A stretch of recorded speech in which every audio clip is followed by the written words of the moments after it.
치료하지 않고 방치하게 되는 경우에는 불임, 아니면 생리통 뭐 이런 것들이 이제 많아지게 되고. 하나 더 추가로 좀 말씀드릴게요. 힌트들을 우리가 볼 수가 있습니다. 네. 피부에서.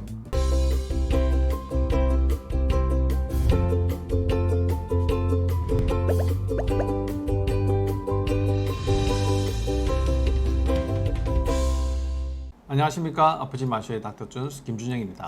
안녕하십니까. 아프지 마쇼의 닥터 준스 조준호입니다. 요즘에는 여성들이 이게 생리를 좀 이상하게 하시는 분들이 굉장히 많단 말이에요. 그죠? 근데 엄마도 그랬고 우리 언니들도 그렇고 친구들도 다 생리를 제대로 하는 사람이 없다. 근데 나도 지금 이런 게 뭐 비정상인가, 난 정상이라고 생각한다, 이렇게 말씀하시는 분들이 굉장히 많단 말이에요. 그런 분들 중에 다낭성 난소 증후군이라는 게 있는데 오늘 거기에 대해서 조금 알아보도록 하겠습니다.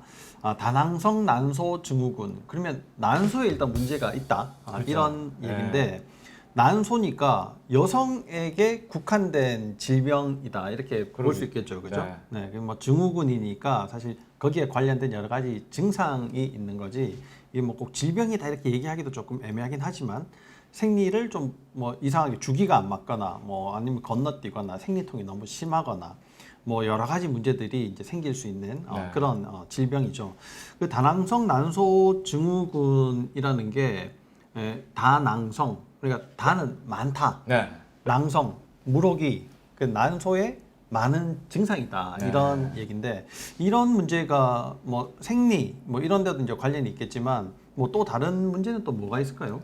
일단 이제 우리 저번에 그 성인 여드름 할 때 조금 이제 마지막 쪽에 이야기를 했지만, 그 다낭성 난소 증후군에 이제 두 가지 특징이 있는데요.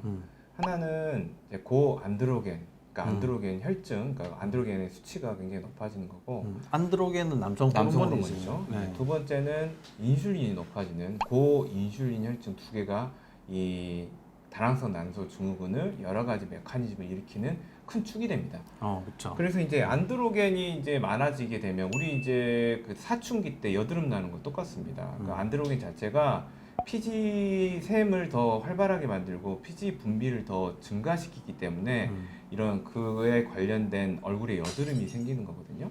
그런 것처럼 성인에서도 안드로겐이 높게 되면 사춘기를 지났지만 이제 여드름이 잘 날 수가 있는 거죠. 두 번째, 이제 인슐린이 이제 높아지는 상황이 되면, 이제 인슐린이 높아지는 거는 뭐 누누이 지금까지 이야기를 했지만 대사증후군의 시작, 그러니까 고혈당이 되고, 고혈당이 이제 해결이 되지 못하면 이제 인슐린 저항성이 오면서 인슐린이 높아지게 되고, 그로 인해서 고지혈증, 그 다음에 뭐 고혈압, 뭐 당뇨, 비만, 뭐 더 길게 가서는 암까지 일으킬 수 있는 아주 그 모든 만성 질병의 가장 큰 메커니즘인 고인슐린 혈증이 되겠죠. 네.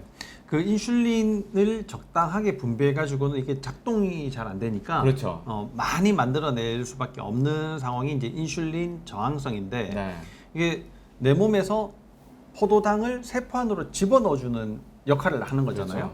근데 포도당을 못 집어넣으니까 혈당이 많아지게 되고, 거기에 따른 뭐 혈액순환의 장애라든지 지방이 계속 늘어난다든지 이런 문제가 이제 생기게 된다는 건데, 이게 지금 이제 여성을 얘기를 하는데 왜 남성 호르몬 안드로겐 호르몬이 계속 이렇게 언급이 돼야지 되는지, 그런 문제들도 한번 짚고 가는 게 좋을 것 같아요. 그 남성 호르몬이 여성 호르몬으로 변화하게 되는데, 그런 과정에서 문제가 이제 생기게 되는 거거든요. 이게 너무 잘 안 지나가게 되면 남성 호르몬이 많아지면서 문제가 생기는 건데, 이렇게 이제 안 지나가게 되는 이유 자체가 이게 배란을 하게 되잖아요. 그러면 남아 있는 그 남포의 껍데기가 황체라는 걸로 이제 바뀌면서 남성 호르몬이 점점 없어져야지 되는 건데, 그게 잘 안 되니까 남성 호르몬이 자꾸만 많아지게 되는 거죠. 그 황체 호르몬 프로게스테론인데요. 프로게스테론하고 에스트로겐의 비율이 이제 굉장히 중요하게 됩니다. 그래서 이런 것도 이제 검사를 해야 되는데, 혈액 검사로 검사를 하게 되면 약간 좀 불충분하게 좀 오류가 좀 생길 수 있기 때문에, 저희들이 뭐 타액 검사라든지 아니면 소변으로 에스트로겐의 대사를 확인해 보는 그런 검사들이 있기는 하지만, 혈액 검사로도 이걸 대충은 알 수 있단 말이에요. 네. 근데 산부인과에서는 초음파로 보잖아요. 네.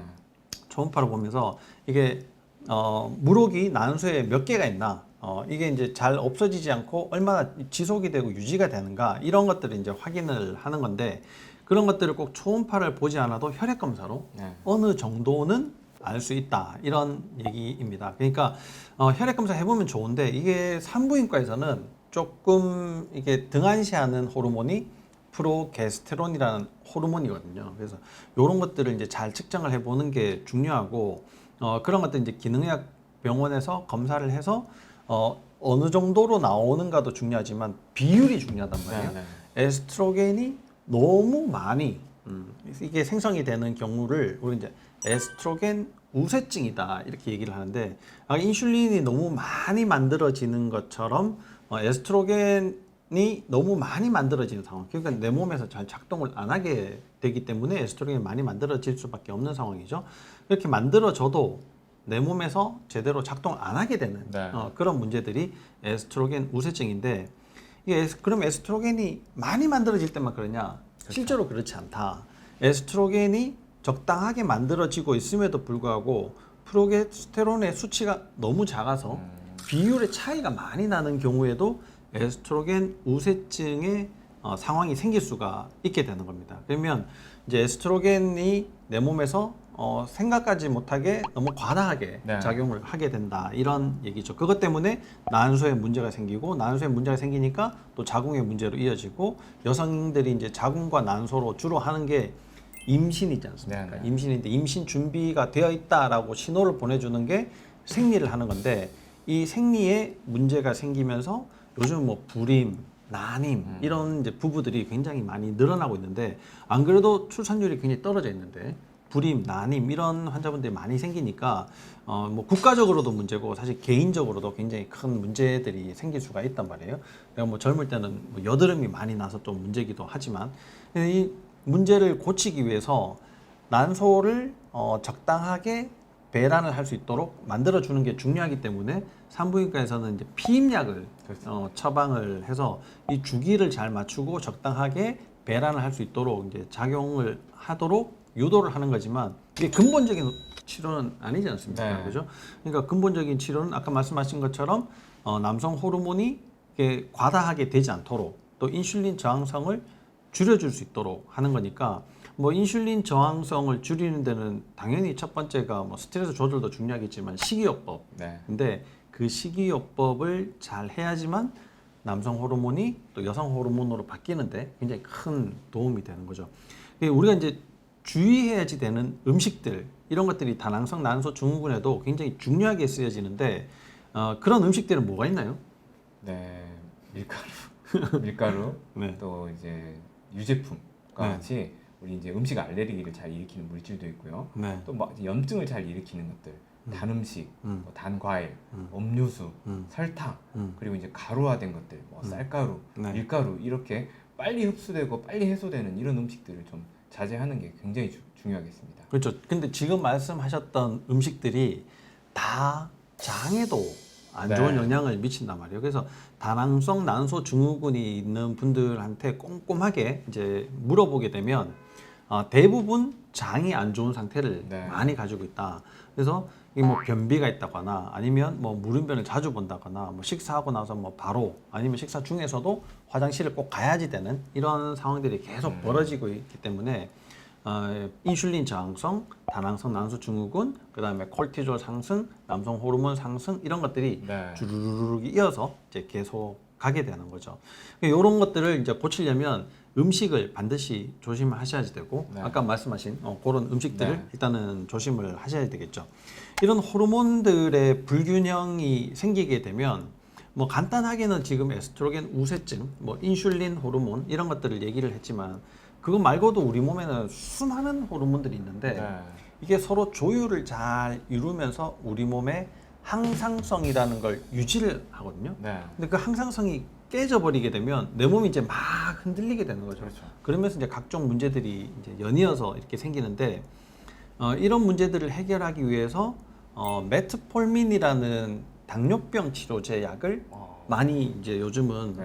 쓰고 또 그게 효과가 있다는 논문들이 많이 발표가 되고 있습니다. 그러니까 다낭성 난소 증후군이 이게 당뇨병의 약에 효과가 있다.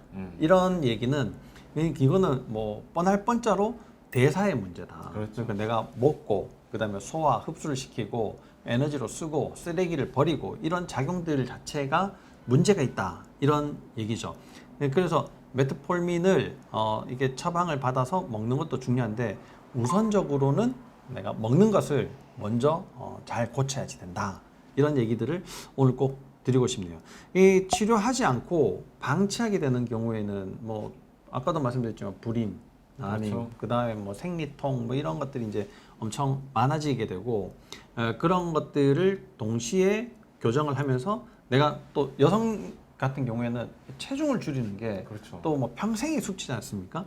그런 음식들을 조절을 잘 하시면 체중을 이렇게 적절하게 잘 유지하시는데도 굉장히 큰 도움을 받으실 수가 있을 것 같습니다. 그래서 뭐 약을 먹거나 피임약을 먹고 이렇게 찾는 것보다도 우선적으로 내 몸 관리를 위해서라도 식사요법을 잘 하셔야지 된다. 이런 것들을 오늘 꼭 말씀을 드리고 싶네요. 하나 더 추가로 좀 말씀드릴게요. 우리가 이제 다낭성 난소 증후군은 난소를 들여다봐야만 우리가 알 수 있잖아요. 하지만 힌트들을 우리가 볼 수가 있습니다. 네. 피부에서 첫 번째 여드름이 잘 생기는지 네. 이유 없이 두 번째는 털을 한번 관찰할 필요가 있어요. 네, 네. 우리 털이 이제 보통 이런 솜털처럼 돼 있잖아요, 여성분들은. 근데 우리가 이런 다낭성 난소 증후군을 보면 털이 이 남성들 털처럼 되게 뻣뻣해지고 두꺼워져 있습니다. 그리고 세 번째는 이유 없이 뭐 피로하고 기운도 없지만 피 검사를 했더니 콜레스테롤 같은 고지혈증이 나왔을 때 이걸 꼭 고민을 해보셔야 되고 또 피부를 한번 보실 필요가 있어요. 피부에 이렇게 접히는 부위 있죠. 뭐 겨드랑이나 뒷목에 꼭 때가 낀 것처럼 우리 생기는 색깔이 검정색으로 변하거나 또 여기 보면 우리 보통 연성 섬유종이라고 하는 쥐젖들이 여기에 쭉쭉쭉 많으면 그분은 다낭성 난소 증후군일 가능성이 굉장히 높습니다. 그렇죠. 그건 다 대사 증후군의 징표지 않습니까? 그렇습니다. 네, 그러니까 굉장히 밀접한 관련이 있고 대사 증후군의 첫 번째는 식이요법이 중요하다. 네. 오늘 이렇게 정리를 하고 마무리를 하도록 하겠습니다. 다낭성 난소 증후군이 생각보다 많은 분들이 겪고 있는 문제인데 이런 문제들을 극복을 해보기 위해서는 오늘 방송이 굉장히 큰 도움이 됐으면 좋겠는데 좀 더 자세한 이야기 이런 것들을 추가적으로 할 수 있는 시간이 꼭 있으면 좋을 것 같습니다. 오늘은 간단하게 전체적인 개요만 일단은 설명을 드리고 마치도록 하겠습니다. 여러분들의 항상 좋아요, 구독 꾹 눌러주세요. 눌러주세요.